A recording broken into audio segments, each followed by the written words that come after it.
You know that moment when your entire world shifts on its axis? When everything you thought you knew gets flipped upside down like a cheap pancake? Yeah, well, mine happened at 11:47 p.m. on a Tuesday, crouched behind a server rack like some kind of corporate spy.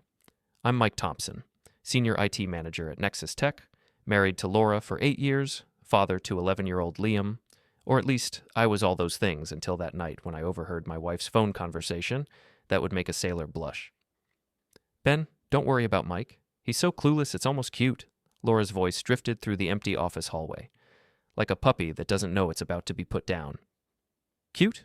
Cute? I'd been working 60-hour weeks to keep this company's servers from melting down, and she thought I was cute. Like a doomed puppy, no less. The sarcasm in my brain kicked into overdrive. Well, honey, this puppy's got teeth. I pressed myself against the cold metal of the server rack, listening to my wife destroy our marriage one giggle at a time. The hum of dozens of computers couldn't drown out the sound of her betrayal. Mike's been passed over for promotion again, she continued, and I could practically hear her smirking. Poor baby doesn't realize the game changed months ago.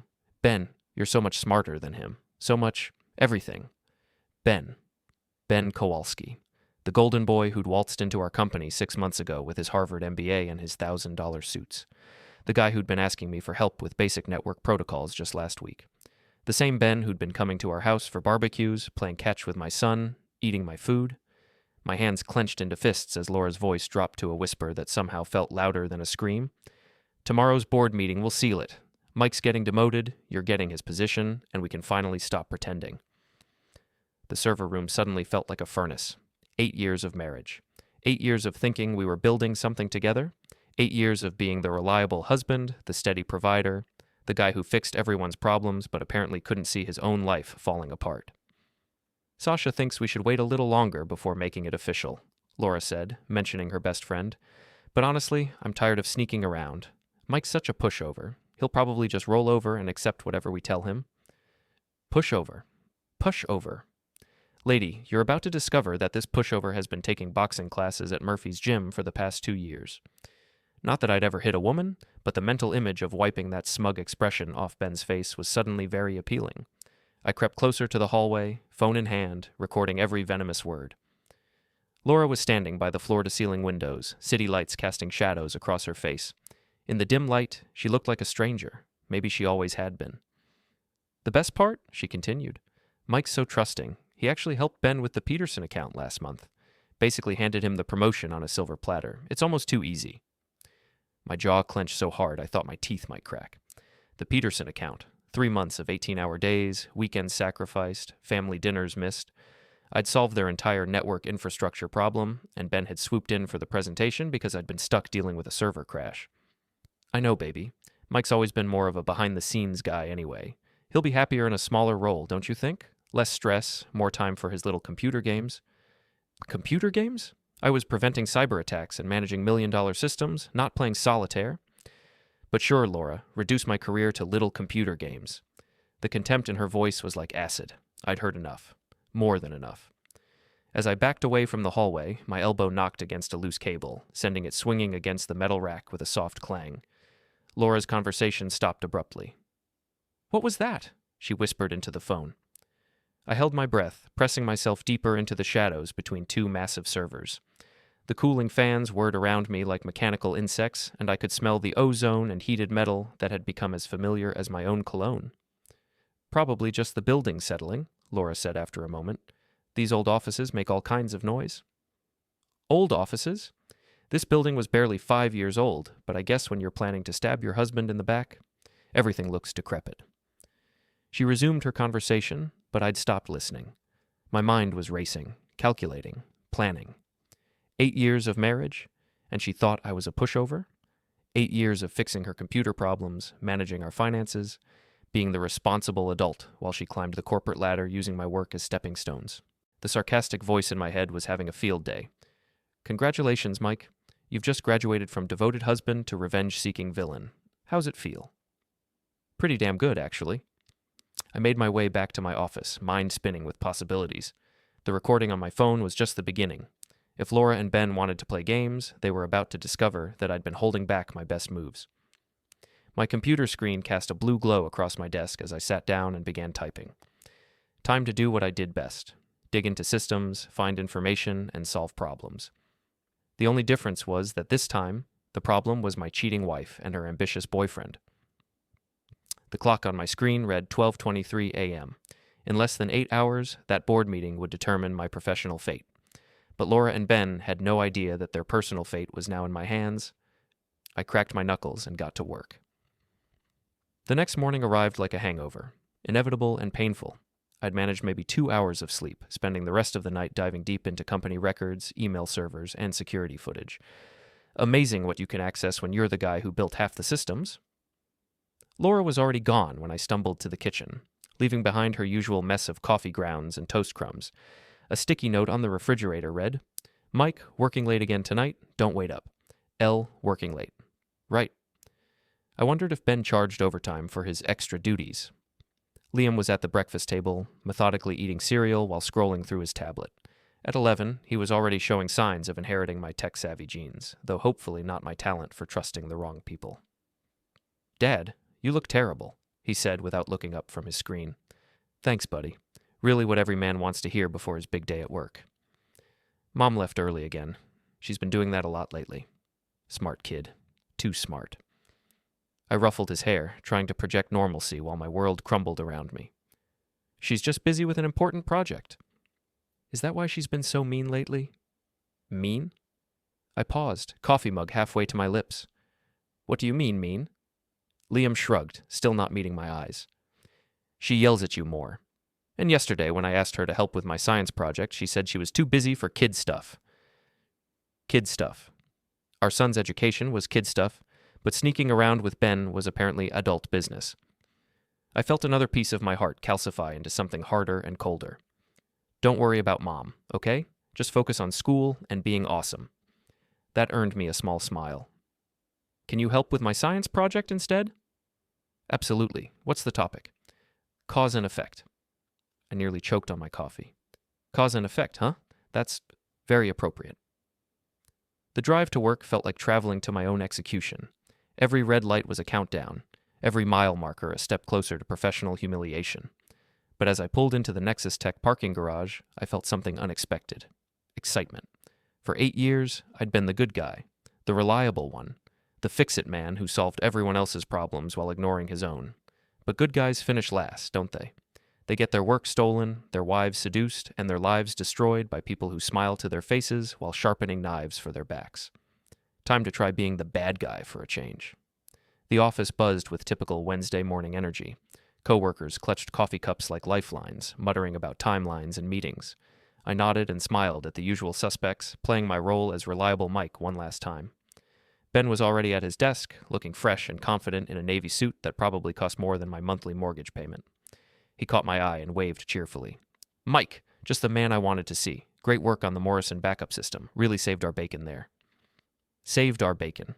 He was taking credit for my work using folksy expressions, and somehow that made it worse. I forced a smile that felt like swallowing glass. "Just doing my job, Ben. Speaking of which, how's your presentation prep going for the board meeting?" His grin widened. "Feeling confident. Really confident. Sometimes opportunities just fall into your lap, you know?" "Yeah, I know exactly what you mean." Something in my tone must have registered because his smile flickered slightly. But then Laura appeared, striding across the office floor like she owned the place, which, given her apparent influence over company decisions, maybe she did. "Morning, Mike," she said coolly, barely glancing in my direction. "Ben, we should review those quarterly projections before the meeting." "We? Not you, Ben? Not would you mind, Ben?" "We." Like they were already a team. Like I was already erased from the equation. "Absolutely," Ben replied, standing up eagerly. "Mike, thanks again for all your help getting me up to speed. Really couldn't have done it without you." The irony was so thick I could have cut it with a butter knife. He literally couldn't have done it without me, and now he was about to be rewarded for my work while I got demoted. The sarcastic voice in my head was practically cackling. "Gee, Mike, maybe you should have charged tuition for all those lessons." I watched them walk toward the conference room, heads bent together in intimate conversation. Laura's hand brushed Ben's arm as she pointed to something on his tablet. Such a small gesture, but it hit me like a punch to the gut. 8 years of marriage, and she'd never looked at me the way she was looking at him right now. My phone buzzed with a text from my IT buddy Jake. Dude, heard about the board meeting today? Rough break. Want to grab drinks after? Word traveled fast in our office. Everyone knew I was getting passed over, probably getting demoted. Everyone except me, apparently, until last night's accidental eavesdropping session. I typed back, rain check. Got some projects to finish up. Projects. That was one way to put it. The morning crawled by like a wounded animal. I sat at my desk, ostensibly working on routine maintenance tasks, but really I was watching. Learning. Taking notes on every interaction between Laura and Ben, every shared glance, every moment that confirmed what I'd heard the night before. At 10:30, they disappeared into conference room B for strategy planning. Through the glass walls, I could see them sitting closer than necessary, Laura's hand resting on Ben's shoulder as she pointed to his laptop screen. At 11:15, they emerged looking flushed and slightly disheveled. Ben's tie was crooked and Laura was smoothing down her hair. Strategy planning, my ass. By noon, I'd compiled a mental dossier that would make a private investigator proud. They had their own little routine, their private jokes, their secret language of meaningful looks across the office. How long had this been going on? How long had I been the clueless husband, the office joke, the guy who couldn't see what was happening right under his nose? The board meeting was scheduled for 2 p.m. At 1:45, I watched Ben straighten his tie, check his reflection in his phone screen, and walk confidently toward the executive conference room. He was about to present my work, claim my achievements, and accept the promotion that should have been mine. Laura followed a few minutes later, tablet in hand, looking like the successful professional she'd become by climbing over my back. I sat at my desk for another 5 minutes, staring at my computer screen without seeing it. Then I stood up, walked to the executive floor, and positioned myself in the hallway outside the conference room. The door was thick, but voices carried through the ventilation system if you knew where to listen. And after 2 years of fixing the building's network infrastructure, I knew exactly where to listen. Impressive turnaround on the Peterson account, CEO Richard Blackwood was saying. Ben, walk us through your approach. My approach. My approach that I'd explained to Ben step by step because he'd claimed to be eager to learn from the best. Ben's voice smooth and confident. Well, Richard, I identified the core infrastructure weakness and developed a 3-phase implementation strategy. 3-phase implementation strategy. Those were my exact words from the report I'd written. The report I'd shared with him because Laura had suggested he needed mentoring from someone with real experience. I pressed my ear closer to the vent, listening to Ben recite my work like he'd thought of it himself. Every technical detail, every innovative solution, every late-night breakthrough I'd achieved through sheer determination and expertise. Outstanding work, Blackwood said. This is exactly the kind of forward-thinking leadership we need in senior management. Senior management. The promotion I'd been working toward for 3 years, handed to a guy who'd needed me to explain basic network protocols 6 months ago. I have to ask, board member Patricia Wells chimed in. How do you feel about taking on Mike Thompson's responsibilities? He's been with the company for 8 years. A pause. Then Ben's voice, carefully modulated to sound regretful. Mike's a good guy, don't get me wrong, but he's more of a maintenance person than a strategic thinker. I think he'll be happier focusing on day-to-day operations rather than big-picture planning. Maintenance person? 8 years of preventing cyber attacks, designing security protocols, and saving the company millions in potential losses, and I was a maintenance person. Laura's voice joined the conversation. From an HR perspective, I think this transition will benefit everyone. Mike sometimes struggles with the interpersonal aspects of leadership, but he's excellent at technical execution. Struggles with interpersonal aspects. This from the woman who'd been sleeping with my potential replacement while lying to my face every night. The meeting continued, but I'd heard enough. I walked back to my desk in a daze, the reality of my situation settling over me like a lead blanket. Not only was I losing my promotion, but they were restructuring my role to make room for Ben's advancement. I was being demoted, sidelined, and humiliated, all while my wife provided HR cover for the whole operation.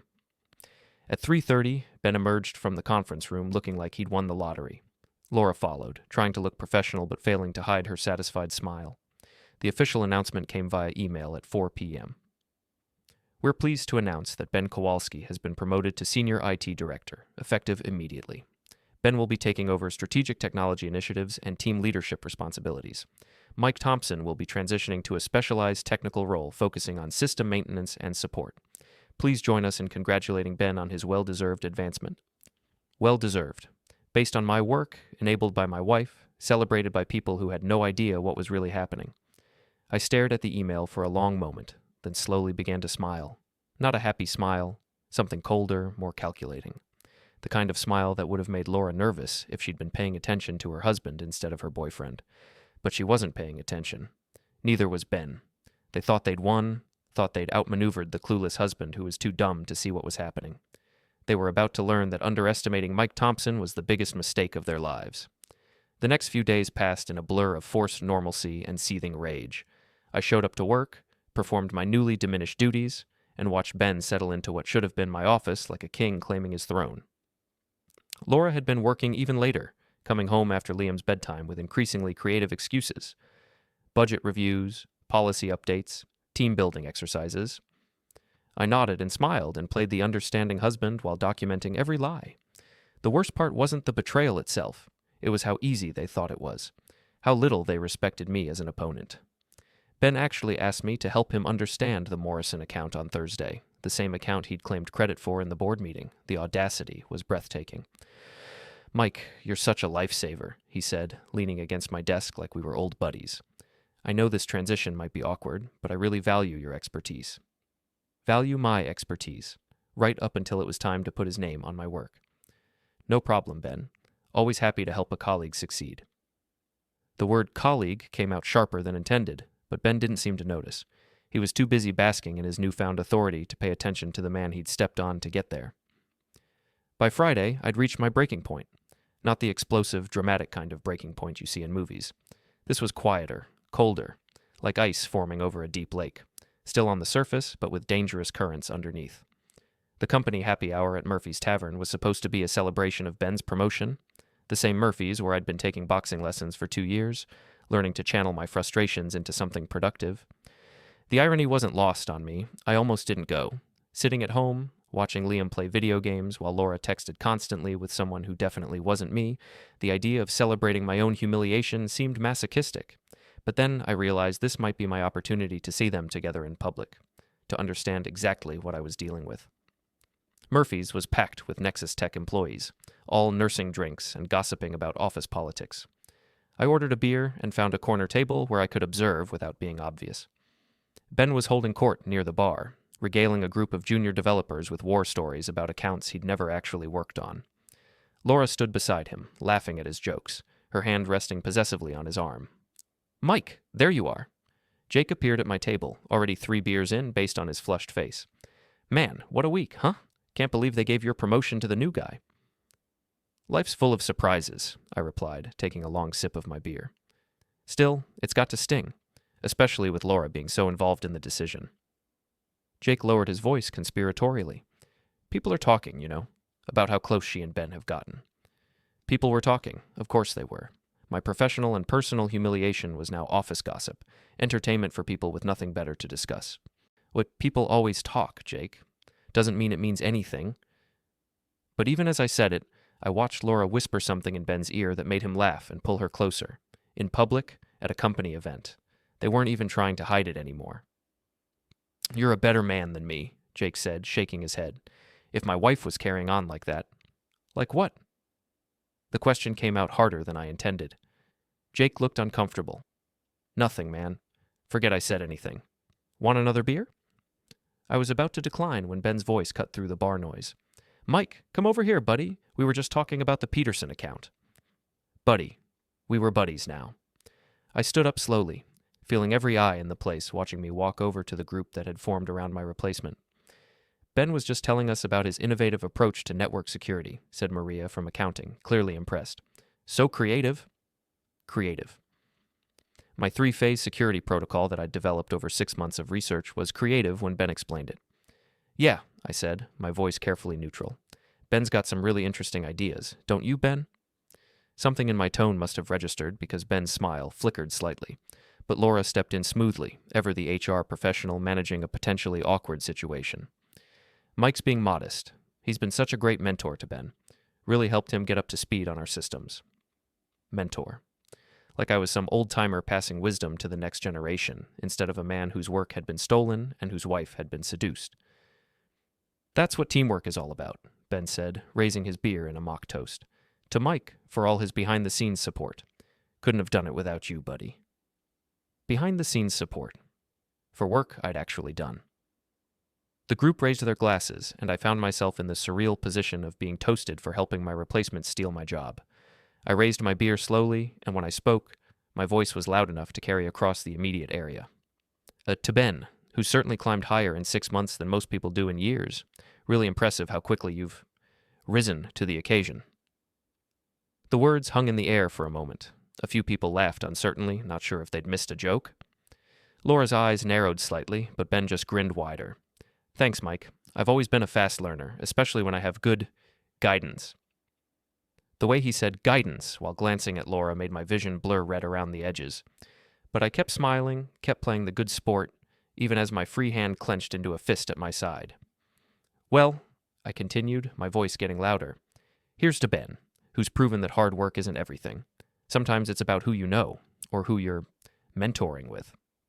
The laughter faded completely. People were starting to stare, sensing tension, but not understanding its source.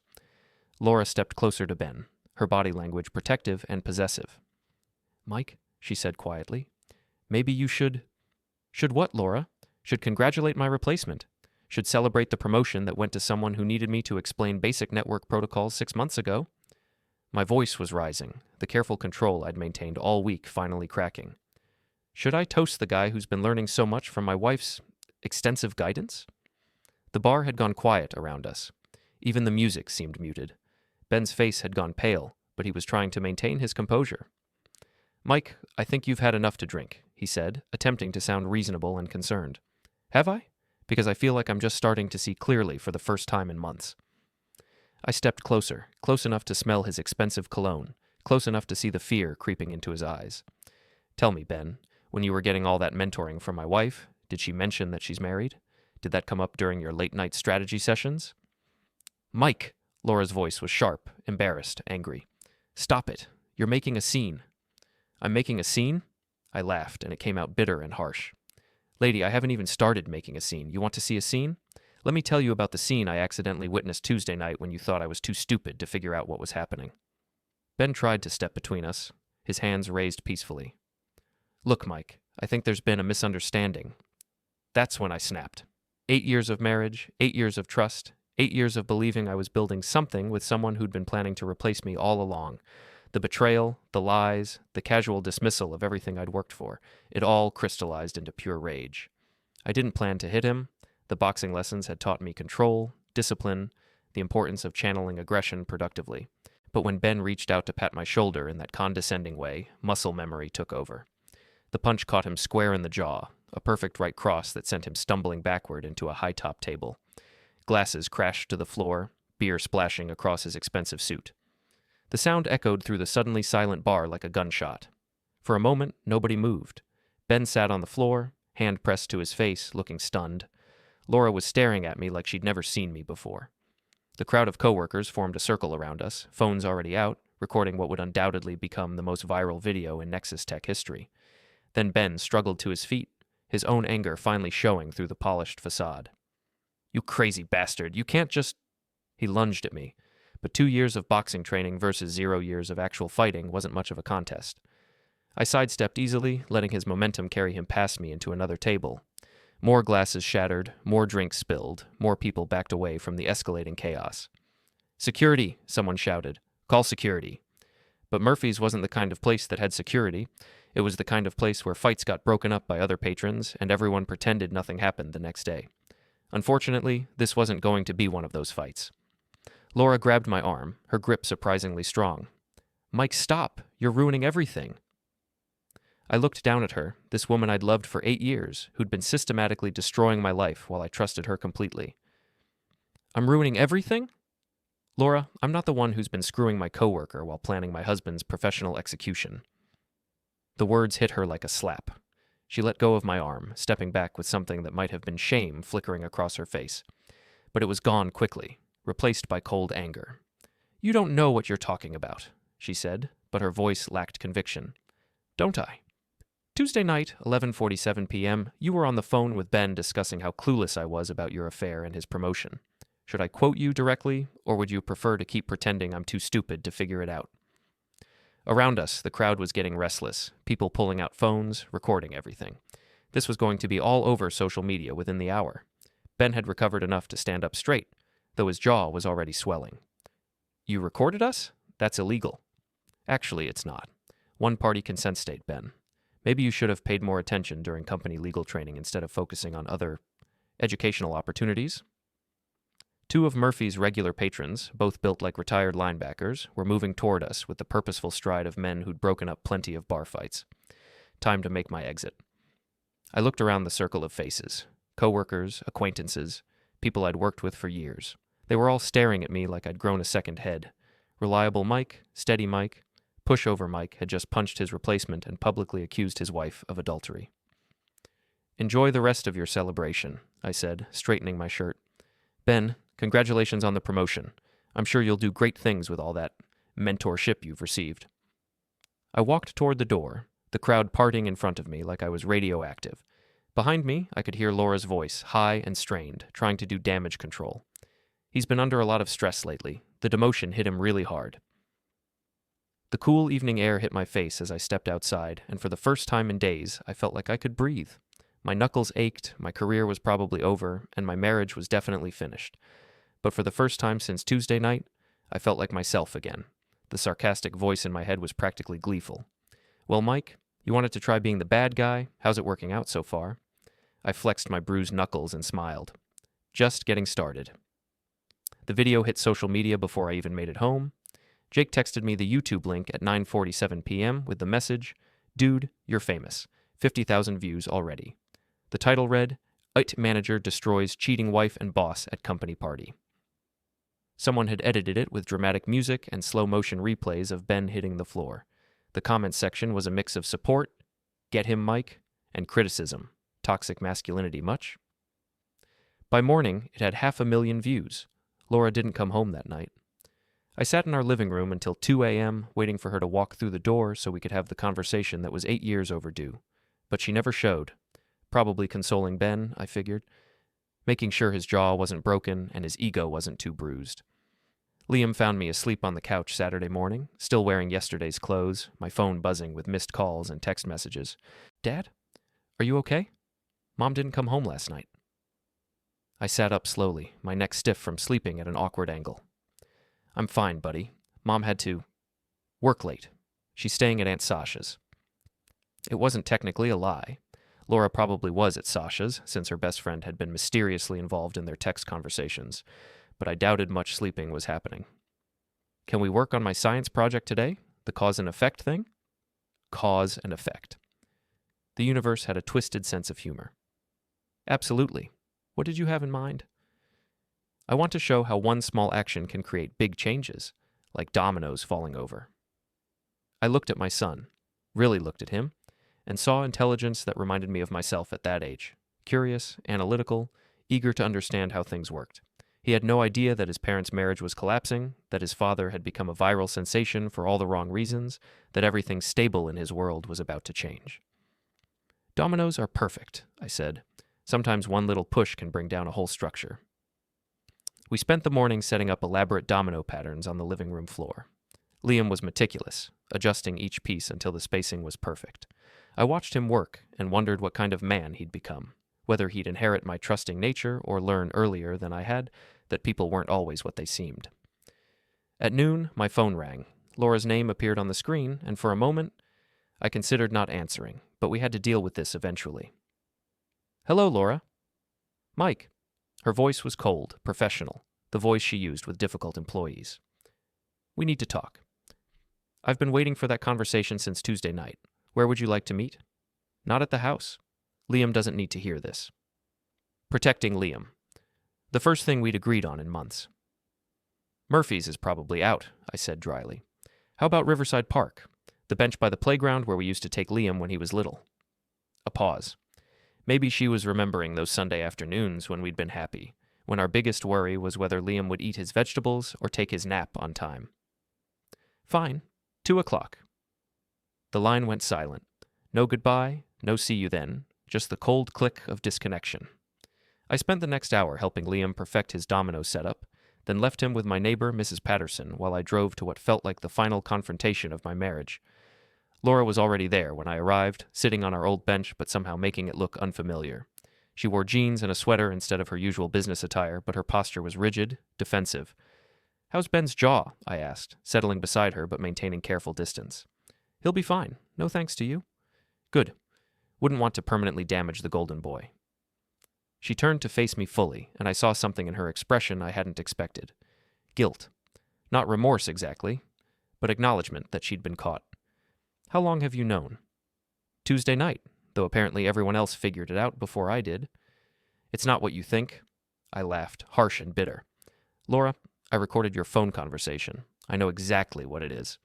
Her composure cracked slightly. "You had no right to spy on me." "Spy on you?" "I was working late, trying to keep the company's servers from crashing so people like you and Ben could have jobs to go to. You were having phone closeness 20 feet away from me." "It wasn't phone closeness." "You're right. It was worse. It was you planning my professional execution while mocking me to your boyfriend. At least phone closeness would have been honest." We sat in silence for a moment, watching a young couple push their toddler on the swings.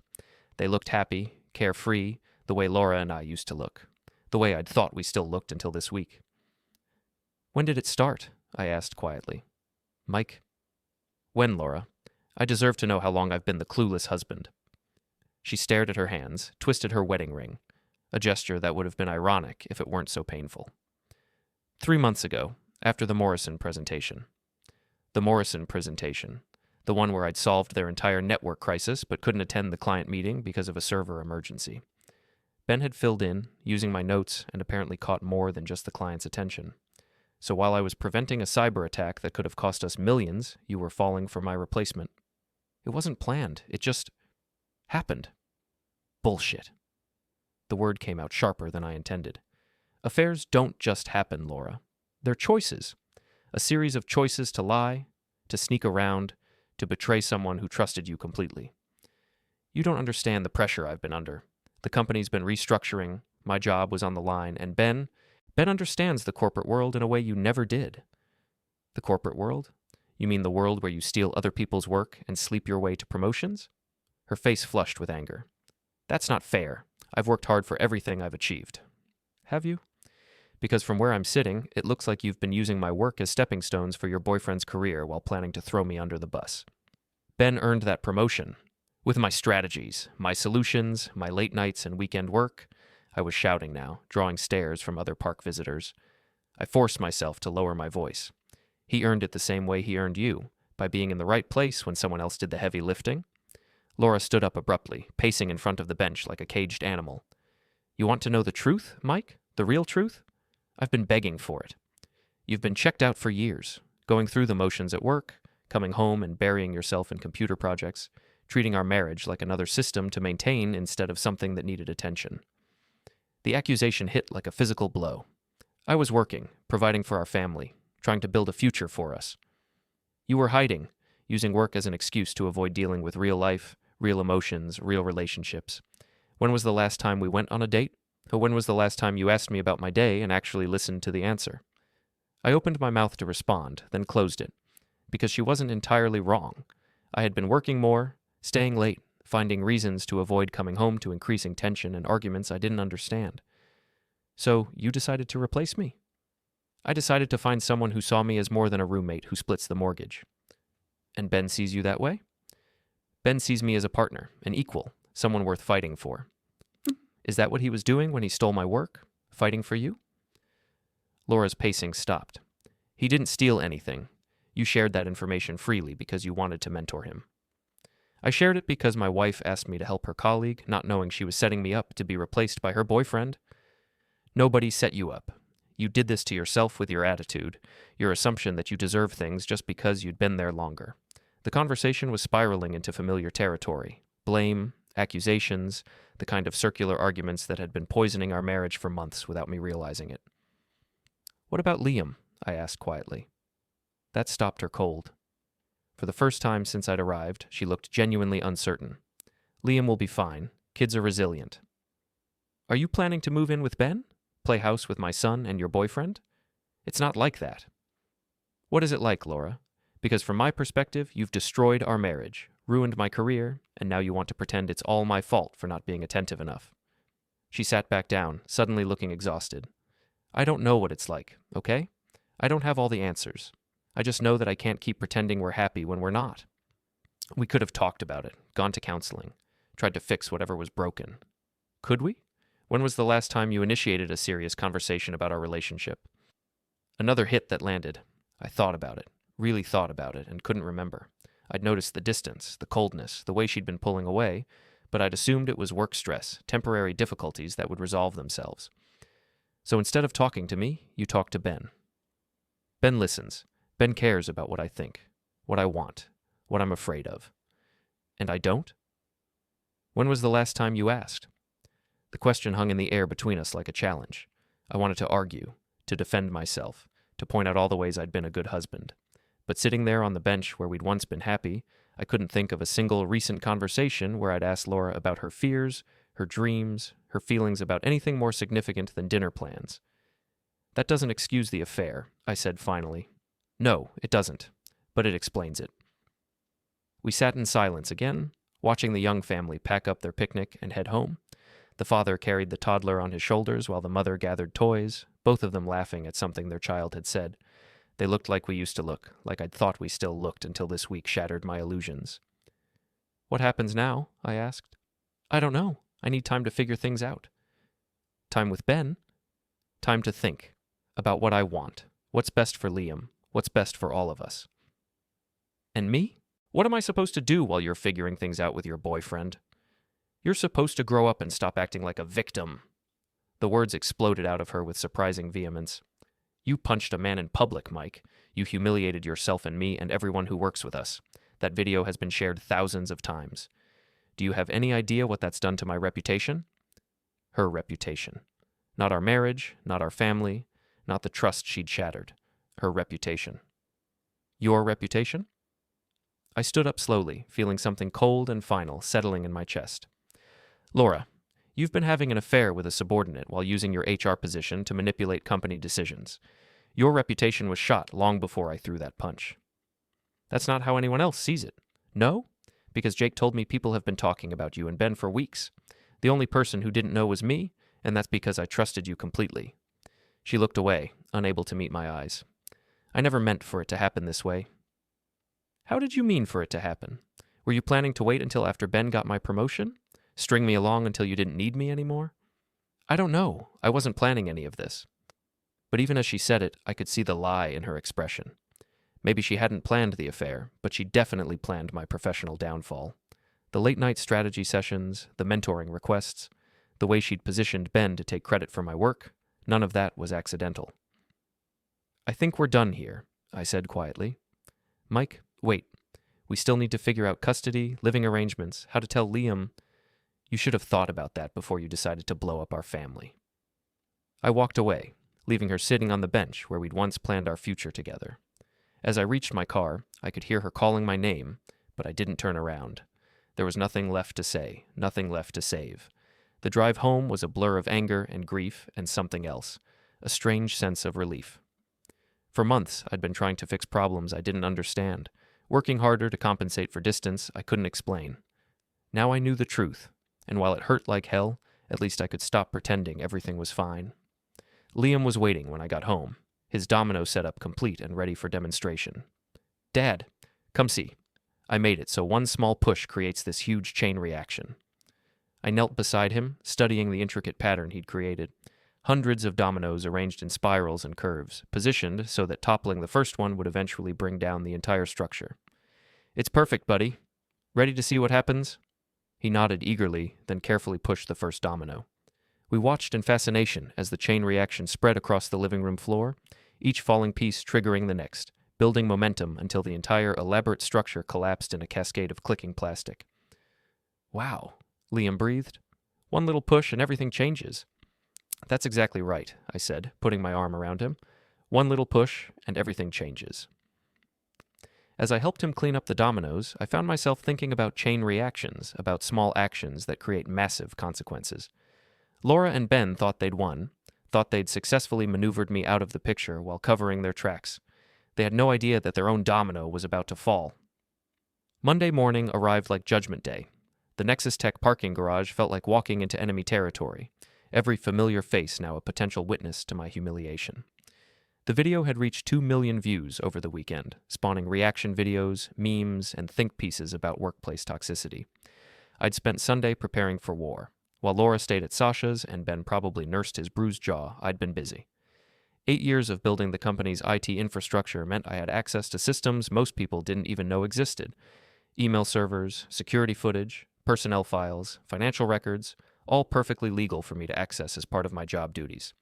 Amazing what you can learn when you know where to look. The elevator ride to the 14th floor felt eternal. When the doors opened, conversations stopped. People stared, whispered, pretended to be busy while obviously watching my every move. I nodded pleasantly and walked to my desk like nothing had changed. Ben's office, my old office, had its blinds drawn. Through the gaps, I could see him on the phone, gesturing animatedly, probably doing damage control, trying to spin the weekend's events in his favor. Laura's desk in HR was empty. According to the company directory, she was in meetings all morning. I wondered if those meetings involved explaining to upper management why their HR manager was sleeping with a recently promoted employee. At 9:30, my computer pinged with a calendar invitation.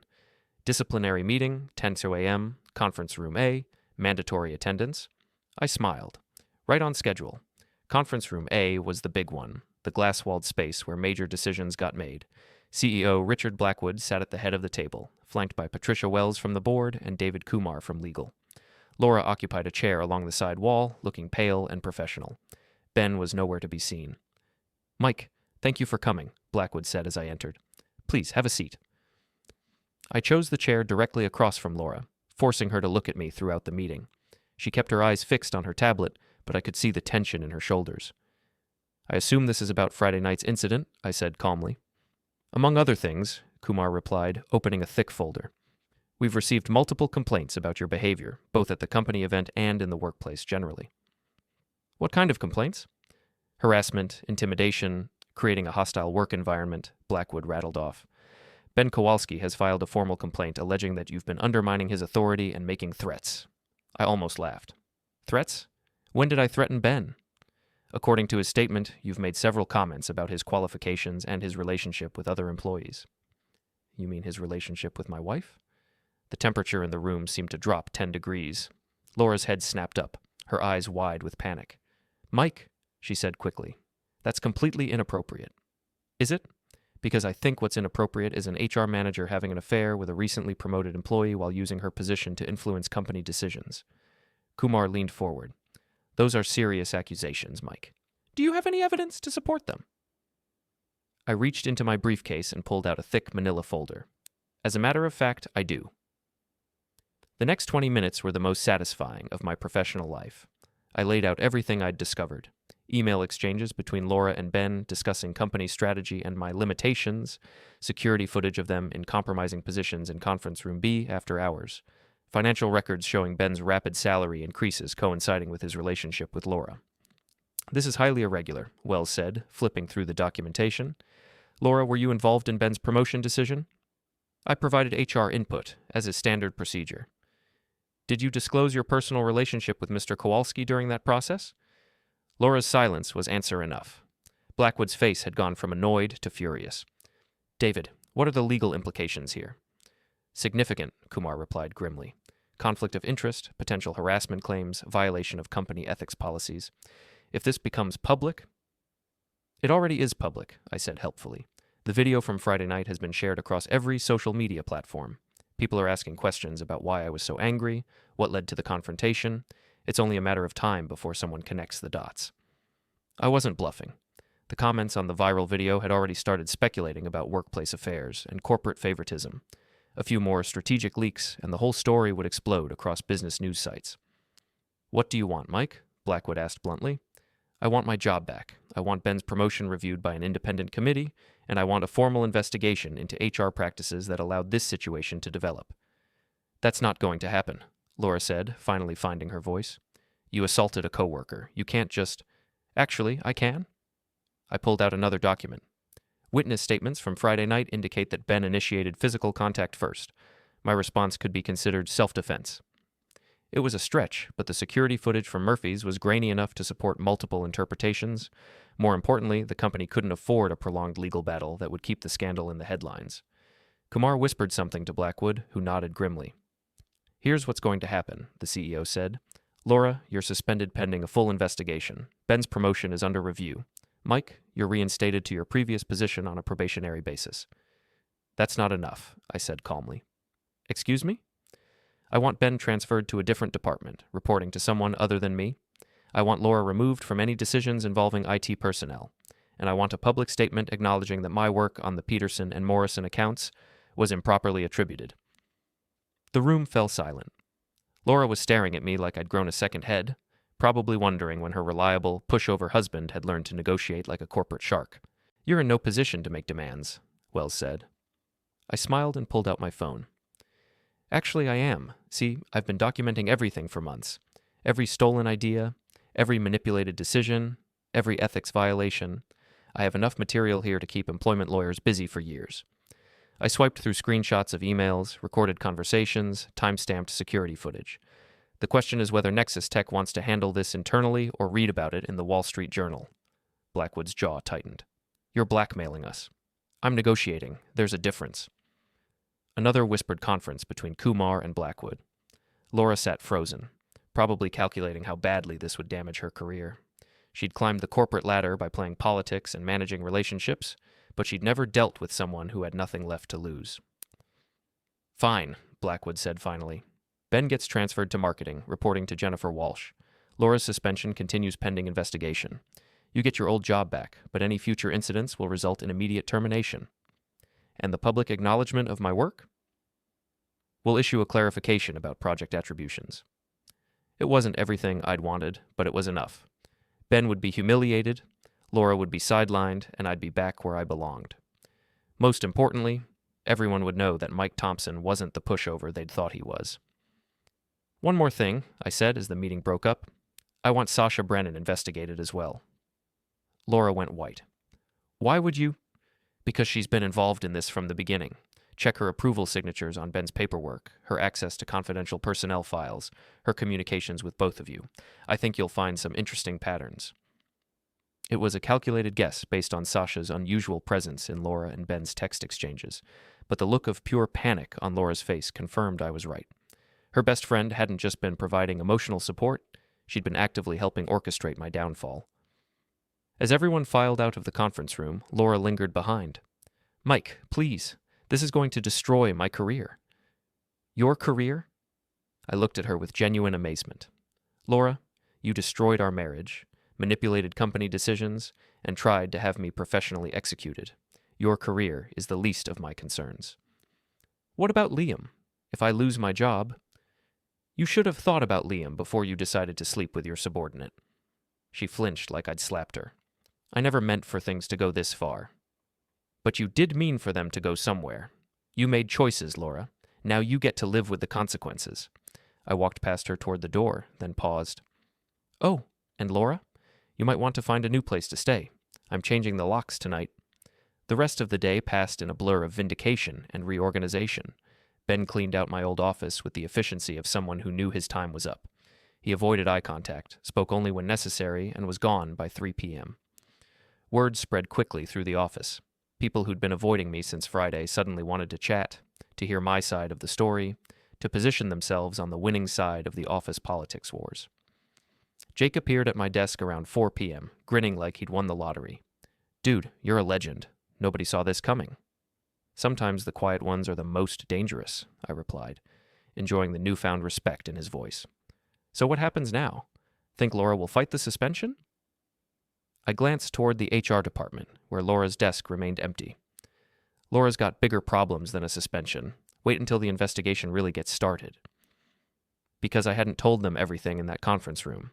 The documentation I'd shared was just the tip of the iceberg. Over the weekend, I'd uncovered a pattern of favoritism, policy violations, and ethical breaches that went back months. Laura hadn't just been helping Ben, she'd been systematically undermining anyone who threatened his advancement, including me. At 5 p.m., I packed up my things and headed home to my son, who was waiting with homework questions and stories about his day. Normal kid problems that seemed refreshingly simple after corporate warfare. Dad, you look different, Liam said over dinner. Different how? Happier, I guess. Less worried. Smart kid. I was happier, in a way that surprised me. For months, I'd been carrying the weight of problems I didn't understand, trying to fix a marriage that was already broken, working harder to compensate for sabotage I couldn't see. Now I knew the truth.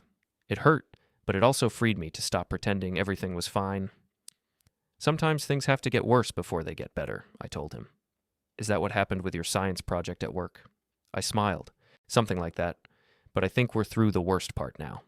That night, after Liam went to bed, I sat in my home office and reviewed the files I hadn't shared with the company. The really damaging stuff. The evidence that would end careers and potentially result in criminal charges. I had enough ammunition to destroy Laura, Ben, and Sasha completely. The question was whether I wanted to use it. The old Mike, the trusting husband and reliable employee, would have been satisfied with today's victory. He'd have taken his job back and tried to move on with his life. But the old Mike was gone, replaced by someone harder and smarter and infinitely more dangerous. Someone who understood that in corporate warfare, you don't just win. You make sure your enemies can never threaten you again. I opened my laptop and began typing an email to a journalist I'd found who specialized in corporate corruption stories. The subject line read, "Nexus Tech Scandal. Exclusive documentation available." Laura and Ben thought today was their lowest point. They had no idea how much further they could fall. The dominoes were still falling, and I was just getting started.